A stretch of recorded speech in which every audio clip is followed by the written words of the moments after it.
If you want to understand why that heaviness in your belly refuses to shift no matter how carefully you eat or how faithfully you move your body each morning, do not blame your portions and do not blame your exercise routine. Look at what your liver and your gut have been carrying for years. Come sit with me, my children. I am glad you found your way here today. That weight, that fullness sitting low in your middle that is neither hunger nor simple gas, it may be quietly stealing years you still have ahead of you. Your doctor likely has not brought up what I am about to share because it does not come in a prescription bottle. Appointments are 15 minutes long.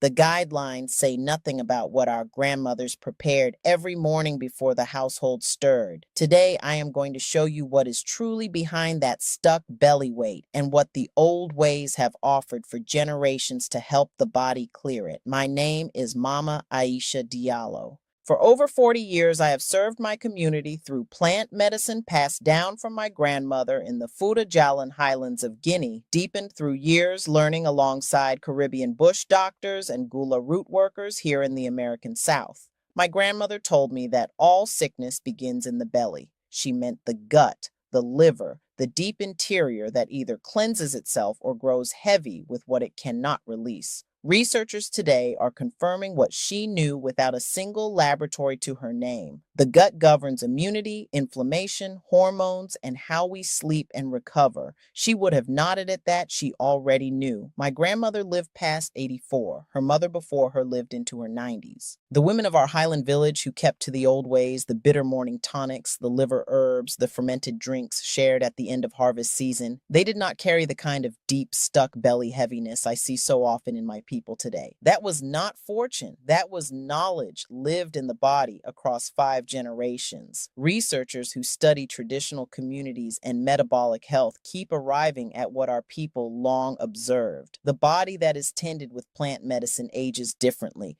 We did not need a laboratory to count what we watched with our own eyes. Now, the part of this ancient detox that will surprise you most is not the herb you would expect to hear first. 9 out of 10 people reach for the wrong thing, and when the order is off, the body cannot respond the way it needs to. Every layer of what I am about to share builds on the one before it. Stay with me to the end. What I save for last is the piece that makes everything else work.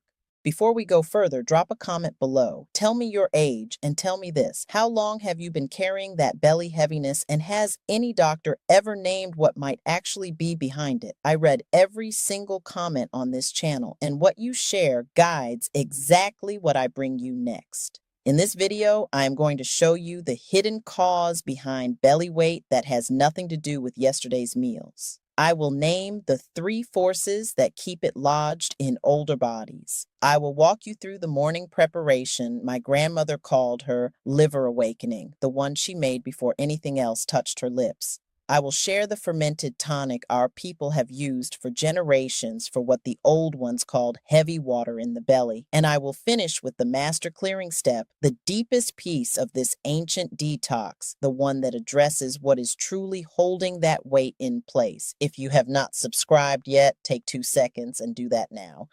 It costs you nothing. And when you subscribe, this work reaches more of our elders who need it. That is the only reason I ask. You know the feeling I'm talking about. It is not gas that comes and goes. It is a weight, a thickness, a fullness that settles low and does not move. Your clothes feel tight in the morning, even when dinner was light. Some of my folks describe it as feeling waterlogged, like something has settled in there and refuses to leave. Baby, you are not imagining that. And the scale is not telling you the full story. After 60, the belly often carries something the scale cannot measure. The liver, your body's primary filtration system, gradually slows the work scientists call hepatic biotransformation, which is the process of breaking down what does not belong and preparing it to leave the body. Think of a water treatment plant that has been running for decades without the daily herbal maintenance our grandmothers built into their mornings. When that plant slows, waste backs up. Metabolic waste, spent hormones, compounds the body should have cleared begin accumulating in the visceral tissue around the belly. The body then holds water to try to dilute what it cannot fully process. That is the fullness that does not respond to eating less. This reality is almost never part of the conversation about belly weight in a doctor's office, and it should be. There are three forces that keep this weight in place, and I want to name each one because each one is something you can actually address. The first is sluggish bile. The liver produces bile, the gallbladder stores it, and bile is what moves fat and waste through the digestive tract. After the mid 60s, bile production often thickens and slows. When bile moves like cold honey, the gut slows with it and the heaviness deepens. The second force is chronic low-grade inflammation sitting in the belly tissue itself. This is the quiet fire that does not send you to the emergency room, but burns just enough to keep the body holding fluid and storing rather than releasing. Years of processed cooking oils, disrupted sleep, and inflammatory foods feed this fire. I see it in my people who come to me after decades of eating what they were told was affordable and convenient. The third force is the one that ties the other two together, and it is what my grandmother recognized in every woman who came to her unable to clear the belly weight. Studies now confirm what she observed across generations of our community. By the late 60s, the count and diversity of beneficial gut bacteria dropped significantly, often by 30% or more. But here is the part most people never hear. Probiotics alone cannot restore a depleted gut. They are the seeds. Without prebiotic fiber to feed them, those seeds cannot take root. And without postbiotics, the healing compounds the bacteria themselves produce as they do their work, the gut lining cannot rebuild what it has lost. Think of a garden. Seeds need good soil. Soil needs water and tending. Each one does nothing without the others. All three must work together. A gut that has lost any part of that foundation cannot do its share of the clearing, and the belly carries the consequence. This is what I witnessed with Gloria, a 71-year-old retired school teacher from Chattanooga, Tennessee. She had been carrying that belly heaviness for 9 years. What had been overlooked was the state of her bile flow and her gut terrain, both quietly declining for over a decade. We introduced bitter liver herbs and a fermented morning tonic alongside prebiotic foods. By the 10th week, her fasting inflammation markers had come down by 22%. She told me, "Mama Aisha, my mornings feel mine again. The tightness I woke up with every single day is just gone." Now, let me tell you what to do about each of these forces. I want to pause here for a moment because my folks ask me often what I personally use to support that three-part gut foundation we just talked about, the prebiotics, the probiotics, and the postbiotics working together. After 40 years of watching what actually holds in older bodies, I have landed on BoochBod. It is a kombucha gummy, berry flavored, in a gummy, not a pill, which matters because I know many of you are finished with capsules. It contains lactospore, a clinically studied probiotic strain, and postbiotics LM1004, a clinically studied postbiotic strain, alongside prebiotic fiber, dandelion root, and slippery elm. Two plants the women of my grandmother's highlands kept close and used without needing a laboratory name for them.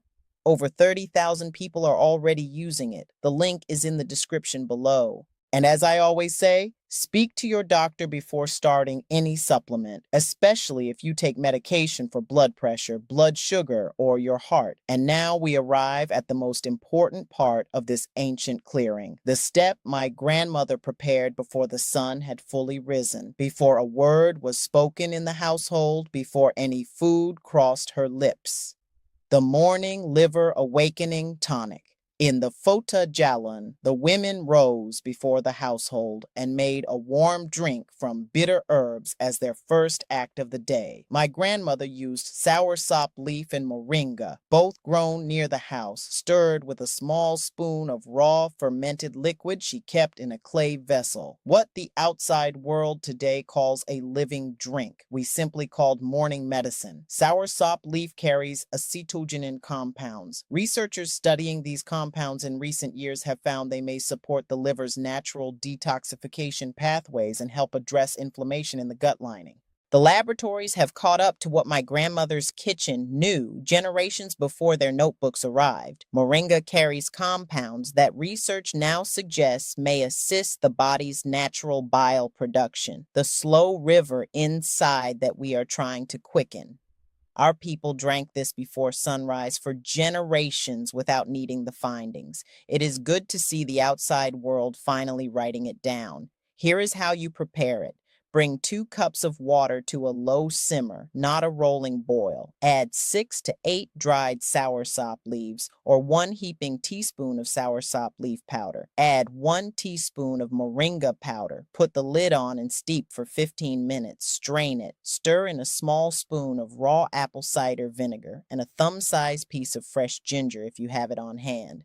Drink this warm before eating, before coffee, before anything else crosses your lips. If you are on any prescription medication, blood thinners especially, please speak to your doctor before adding new herbs to your morning. This is your liver's first conversation of the day, and that conversation should be unhurried. Frances was 68 years old, a former nurse from Toledo, Ohio, who had spent 20 years guiding patients toward good health while her own belly had grown heavy and tight. What had been overlooked was the complete absence of morning liver support in her own daily life. She had good meals, but no preparation of the body to receive them. After 6 weeks on the morning tonic alongside gut terrain work, her belly circumference had come down by 2.5 inches, and the afternoon fatigue that had followed her for 3 years had lifted by what she described as 60 to 70%.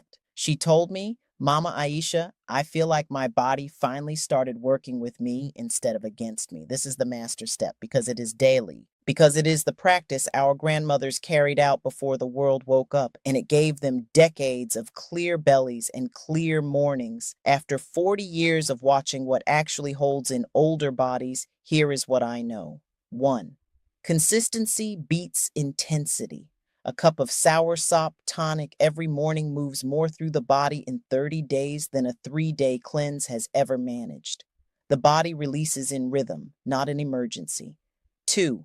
Drink it warm, not cold. Cold water tightens the bile ducts. Everything you take in the morning should be warm or room temperature if you want the liver to open and begin its work. 3. Trust bitterness. If a plant tastes bitter, that bitterness is a compound your liver recognizes. Dandelion, soursop leaf, moringa, all bitter. Bitterness signals the body to release bile. My grandmother never trusted a medicine that tasted like candy. Mistake 1, hard fasting to flush the belly.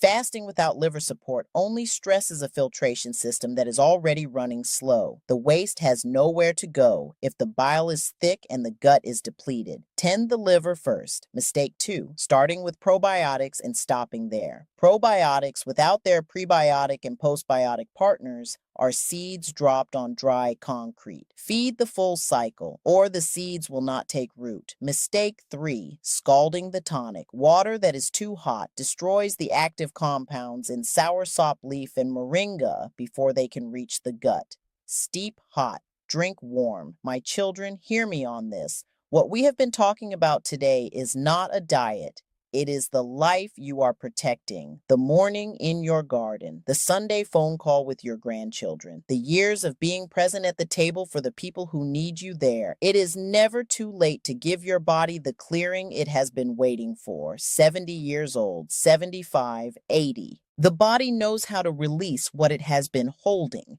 It only needs the right signal. You are the one who can give it that signal. You always have been. Let me lock this in for you. The symptom, a belly heaviness that does not respond to portions because what it is carrying goes well beyond fat.